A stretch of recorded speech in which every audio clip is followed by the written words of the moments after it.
Hi everyone, I'm Airier, and today we check out Puffin for my thoughts on Fabula Ultima Tabletop RPG, the JRPG TTRPG, which is a lot of words that I think mean tabletop role-playing game, and considering I'm such a nerd, I should know that off the top of my head, but for some reason I don't. I think this counts as losing points. More importantly, this is going to be a Puffin Forest video. I know I'm going to like it, but as far as systems go, he's covered a lot of really interesting ones that I really am tempted to get into, others that I'm actively avoiding because they look absolutely insane.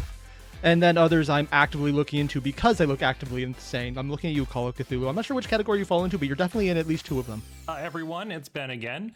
Recently, Oh, I thought it was Puffin hello Forest. there, everyone, it's Ben Oh, again. it's that thing where it resets recently mid-video. I've been going back to school, so whenever I have time, I crawl out of my rock. Oh, he's going back to school. Oh, congratulations, man. And or my condolences. I am really glad I finished that. I got a master's. That's enough. People said, get a doctorate. And I was like, fuck that shit, no. I can't afford the one I already have. I've been living under to My make job does a require video it. or two. I actually haven't been playing that many RPGs recently. I just haven't had. Has been playing many tabletop RPGs. You know what? Putting Baldur's Gate there is probably not the best example, but considering it's a really good version of a tabletop RPG. Or just a really good game in general. The time. I've actually been playing a lot of Commander, like way too much. Oh yeah, I forgot he's completely addicted to this as well. And with all the series that came out after I stopped watching and playing Commander videos, yeah, I can see why he's into that. After I'd finished up the Star Wars game, I kind of swore off using canon characters or plot lines in my games. Because he had a bunch of characters he couldn't do kind of anything sucks with. having all these plot relevant people running around. My recent touch them, fix can't has kill been them. on Fabula Ultima, which is a JRPG RPG. The craziest part is I've heard of Ultima, but I have no idea if it's related to the Fabula Ultima. And I think the Ultima I know is American, so it's definitely not. Been kind of on a JRPG kick, going through all the old Final Fantasy. Oh, he never played 10 or 7? I mean, 9, I don't think many people did, but I've heard it's great. Still need to play Persona 5. And Persona again. Dude, So, those would be awesome. what is Fabula Ultima? Well, it's an RPG that Looks is like all about old trying to school emulate Final that sort Fantasy. of traditional JRPG Yeah, feel, old school. if you will, with a few exceptions. We'll get into those. Oh? One of the problems Like that I've steampunk's had involved? is kind of looking at anime RPG content is that I'm kind of not really looking for anime content per se. Like the anime content is so different that it's kind of hard to make a game that's able to cover everything. Like we've got We ballin'. Starting to get a little bit weird. Hard science. I think Final Fantasy has been trying to target this one more recently, every now and again touching a bit back on the we ballin' side. They never get hard science. That no one gets hard science. You don't get games with hard science because it just becomes way too hard. some hard science, down to earth, and then on the other end, you have stuff like One Piece. I know that the game Besom works, Big Eyes, Small Mouth. Big Eye, Small Mouth. Oh yeah, that is very much the anime style, but it looks like it's done in a how to draw anime book done in America that you wouldn't actually pay more than $5 for and charging $50. Also, that is a lot of tentacles and the guy who has a robot arm on the other side. Okay. Mouth, and to try and cover that, but it just it seems like it's a bit too much like GURPS for my taste. But eventually, that's how I never found really my played way GURPS. over to the game Fabula Ultima, which once again is a take on the JRPG genre. Heard it's doable. So Free. a few interesting quirks about the game and how it works.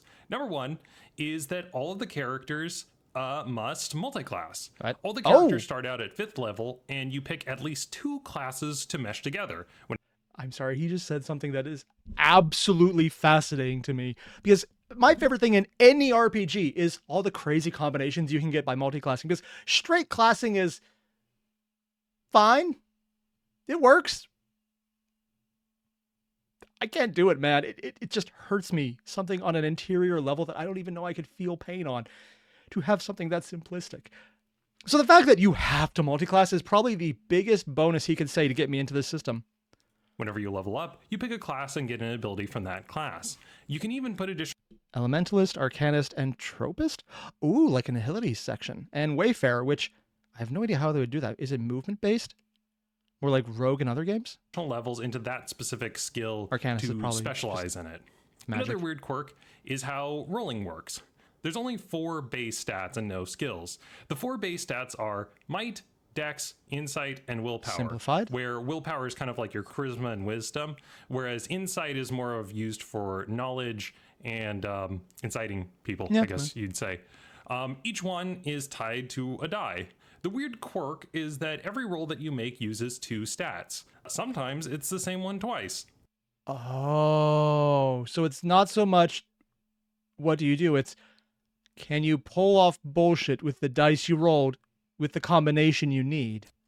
Some examples But it that gives I you have options to are choose, too. picking up a boulder is might, but throwing the boulder is might dex. A Oh. rogue picking a lock might be insight dexterity, while balancing on a beam could be dex, while asking around to investigate could be insight plus willpower, while just flirting might be willpower.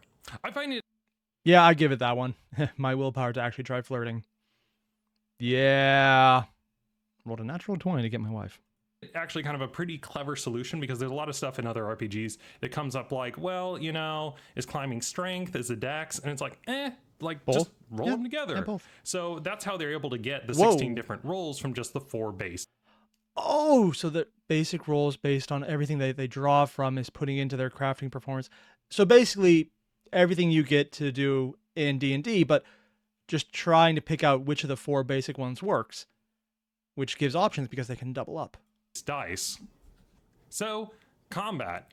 There's no movement. It just assumes that if you are in the same scene Like with a the JRPG characters, game you instead. can interact with them.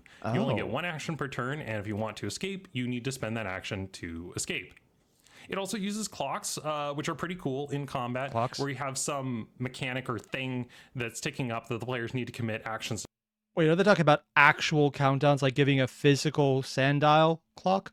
Or are we talking, here's how many rounds you can get? Because one is a lot more pressure than the other. You know, if it was rounds, that's still pressure because you have to do right actions in the right amount of time, but you could take way too long thinking about it, maybe trivializing it. But if it's actual time mechanics, if implemented well in a narrative set environment, a standard campaign, I could see that working really well because you know how long you need to take.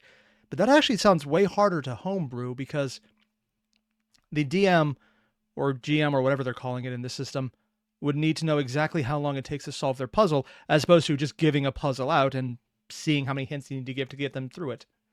Or letting them die because it's funny. It could go either way. To deal with it. And these particular clocks can be used for a variety of different things, like trying to persuade characters out of fighting them, stopping a fire, rescuing civilians, and so on. I also found myself really enjoying the team-based initiative system. No, actually, that is... So it's so many actions till it fails, I'm assuming? I wish you went more into clocks because I'm not sure if it's time or action economy. It looks like action economy with how he has it built out, but it could also be time instead. Honestly, I would hope it's more action economy because that gives way more freedom to try and guess how things are going to work. Rescuing civilians and so on. I also found myself really enjoying the team-based initiative system, where you have the player team and then the enemy team. It doesn't matter in what order, and players can mix and match and kind of strategize. I like that. The thing that... So you actually choose who goes first, so you never get screwed over by the person with all the buffs going last and then having the buffs expire at the beginning of the next turn. I'm not repressing anything about that at all, no.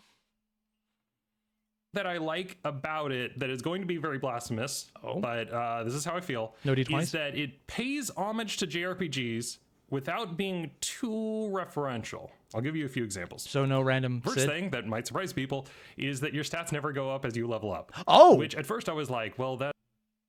Oh, that is... Wow. That's actually a lot to wrap my head around. Not even coming from a JRPG side, but just from an RPG at all. The basis of D&D, which is what most people think of when they think of anything to do with RPG, is you level up, you get stronger, and then by the end of it, you become a god slayer. I mean, I'm not just saying I've done that, but dear God, when the DM says, hey, we're going to have a short one-shot against a god, and 9 hours later, it's only the first phase, and you just have to go, okay, yeah, this is a thing. So this is the exact opposite of you never get stronger, though. So does that base the games more on a level of skill, then? Or just action economy? How does that progress? That's not in the genre, but I really like it because from my perspective, I kind of get to keep the math tight, and I don't have to keep adjusting for everything. True. Your HP goes up at about 1 hit point per level. Only 1 hit point? So 20 levels would be 20 HP, which means that you don't need to really say that the beginning level enemies are significantly weaker than the end game enemies because it's a slow progression. It's a much more low power setting then, is what I'm assuming, but I'm assuming there's also mechanics I'm not sure of yet. Also, double shields. Okay.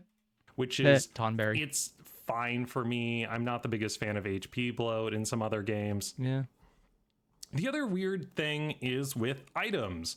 Your characters have access to these things called inventory points, and you burn them to gain access to certain items. Like, for example, if someone needed a potion or a screwdriver, some kind of mundane item, they could just... Yes, like that very specific spare arm or tongue. That's all that is. He just needed a random mushroom. Burn some inventory points and they pull it out of their bag.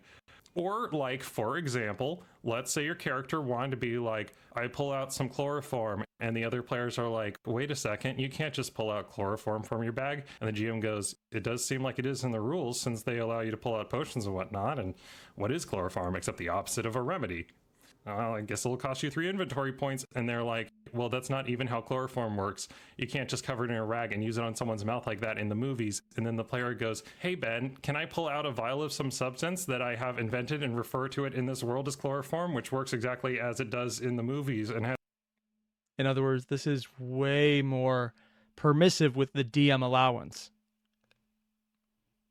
I guess that does rely on the DM being good at what they do. But at the same time, if you have a DM who's good at what they do, you just always have the item you need, and there's no random, hey, I didn't buy 20,000 potions. I have a set limit of things I can pull from my bag, which is probably more realistic. Has no relevance to our real-world chloroform? Yeah, sure. We'll go with that. The thing that I realize now playing Fallout New Vegas and Baldur's Gate 3 is that video games are really good at handling the minutia of bonuses and resource management. I think that it can be burdensome sometimes in tabletop games, so I'm glad they don't have a major focus on it. Yes. I love minutia when I'm playing online on Roll20 because the system just has a few little macros. You click a button and everything's done. You don't need to worry about all the bonus and interactions and reroll. Well, some of the rerolls. It's so easy. If I was playing it in person, no, it would be way too much to keep track of. You're going to forget, half of your damage would be gone, and you just realize you probably should have won that fight 10 rounds sooner with half the spells because you just forgot half of what they do. You do that anyways, but it would just be worse outside of the DM, or I guess the roll D20, whatever, helping with that aspect. On the other hand, I guess if you have enough time, that would be fine. Time. Yeah, that's not like it's a scheduling problem, ever.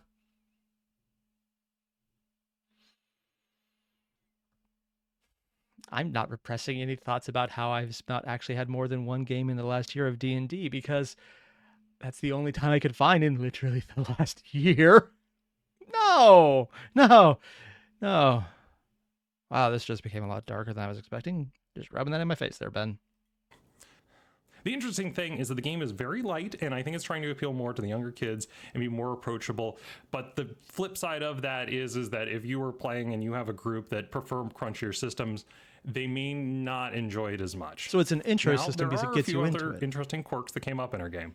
The first one had to do with Fabula points. Oh? What are Fabula points? Well, there are these points that are used to reroll dice and give yourself a bonus. The thing is, they're only supposed to be used for character moments like, I missed my attack roll on the apple pie monster. However, unbeknownst to you, I come from a long line of bakery chefs, and my honed training in cleaving apple pies means that I get to reroll the attack on the monster. Thing is, while they're only supposed to be used for character moments, it does put the onus on the players to use them in narrative ways. Another weird aspect of it is that they don't have player races. Oh, so it's just like, this is what your character looks like and you move from there? Kind of makes sense. And if it looks like they're trying to do more of a, this is a pick up and go RPG, which is what it really feels like without some of the minutia in it, I guess that works. You don't have to worry about a race because you just have what your character looks like and you're done. If you pick a race, it is entirely cosmetic. I think they do it for practical reasons because the problem is that a lot of JRPGs have custom races that are tied to that specific IP. That is a lot of various white-haired females. And the one that I do not remember the race of from Final Fantasy 14. And whatever the hell that is. I don't even want to know. And it's kind of hard to have a consistent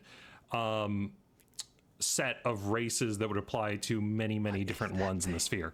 I do kind of like it. I also know that Anima Beyond Fantasy also tried to, it was another JRPG, and they tried this with their own races where they had like the Nephilim, the Da'ajani, the Ebudan, and the Daima. And even though they have the custom races, it does give Anima a unique identity, which sometimes you want that and sometimes you don't. But anyway, back to... Yeah, I think my impression of this is more or less solidified at this point. It does seem like this system is the kind you would go into a convention on, never see this before, sit down at a random demo table and be able to play this game with maybe 5 minutes of prep because you have pre-built characters and you don't need to know the system. It's just, hey, you rolled 4 dice, pick 2. Yeah, it does seem like a super fluffy system that you could just pick up and go to try and get people into playing JRPGs who are normally intimidated by how complex D&D and other systems can get. Oh, I got a plan now. It's all coming together. My wife doesn't want to play D&D because it's so complicated, and she just looks at it in blue screens. In the same way I look at her talking about how she's using her various technological products to cut out stickers in machine queried versions that cut them out perspective wise. They can indent the paper but not cut it, but then cut other sections, but semi-cut it so it can be torn later, and then apply adhesives with colorization that may or may not be alternatives. And there's words coming out of my mouth right now that she would understand and know how wrong they are. And I'm at this point where it's like, I have no idea what is bullshit and what isn't at this point. Because at this point, I don't know. Crazy that. So yeah, I think I might be able to use this to slowly give her a JRPG gateway experience. Let's go with that word that's YouTube friendly. Ben, I think you just sold me on this one. Fabula Ultima. I don't know how long I'm going to be playing this game, but maybe just for the summer. I don't see myself running multiple campaigns in it. But if you think it sounds interesting, why don't you check it out? Because it's pretty cool, and I've had quite a bit of fun with it. It's definitely the gateway RPG. The players have had mixed feelings about it. They like it, but sometimes it's like, it's a little bit too simple. Yeah. Or if it's not a gateway, I could see it as a really well done one shot where you're more focusing on the narrative aspect in the same way that Wrath and Glory is not nearly as system heavy if you take out all the 40k aspects. And it's more, hey, you rolled the dice, you got an answer, let's see if the DM is okay with it. It's like that in a lot of systems, except here, this very much feels like something, depending on how that timing section works, I can see this as just a really good, hey, here's a one shot. Let's just jump right into it without spending a day or 3 prior to making our characters. You might still need to do that because, I know, maybe not a pre-built, probably not. But this seems really interesting. All right. Anyway, hope you guys have a good day. All right. Bye-bye. And that is probably one of the systems I'm going to steal to randomly set up games at a game shop I go to and just see who jumps in on this. Because without having to spend so much time on all the little aspects of here's all the different minutiae and mechanics of the game, and it's something so much more simple, I can see this really being a format that I can pick up, make a few characters do different roles, and then just show someone, hey, here's what your character does. Roll 4 dice, pick the 2 that fit in the category that fits, and we'll figure out how this works out. And leaving it as simple as that as a really great way to just tell a fun story in an RPG setting and just have fun with it. And if you don't need to worry about character leveling up being such a massive issue, you can more or less know what level your characters are going to be at. So if you want to do this multiple times, your refinement wouldn't depend how much on, okay, the characters are this level of overpowered to this broken point because I gave them this many levels and this many stat upgrades. It's more, okay, I can't hit them this much early on, but I can hit them this much later. And that's really the big consideration, it seems like. I like it. The big one would be the inventory points, what you can get away with. But that seems to be balanced by nothing really being too crazy. And if everything hits regardless, you don't need to do motion. Yeah, I could see this just being a really fun way to just start the system, start people into JRPGs, or just RPG in general. I really like this. I don't think it would be good long term. I don't see anyone playing this as a 12 session anything or 3 sessions anything. But I can see this as, hey guys, we got an hour or maybe like one day next week that we can meet up, and the only time for the next couple months, we can jump right into this and have a session. You guys okay with that? And then when half the people actually manage to show up, which is half more than most of the times in my scheduling experience is actually practical, yeah, you can actually get the game in, because it wouldn't be so hard. You need to spend half the time trying to figure out what your character does. I would like this. So yeah, if anyone knows where I can pick up a copy of this, let me know and I'll check it out. Otherwise, Ben, thank you for making this video. If you happen to see this, hey, that'd be weird because I geeked out a lot. So yeah, more importantly, thanks for watching, everyone. I'll see you guys in the next one. Adios. Oh, leave a like, comment, subscribe, and hit up the link original to Ben's video. Link original Ben. Wow, I speak word occasionally. Hit up the original link to Ben's video. It's good. And I'll see you guys at the end, which it already is. So hey, good to see ya. I know I'm weird right now. I'm over caffeinated. See you guys later. Adios.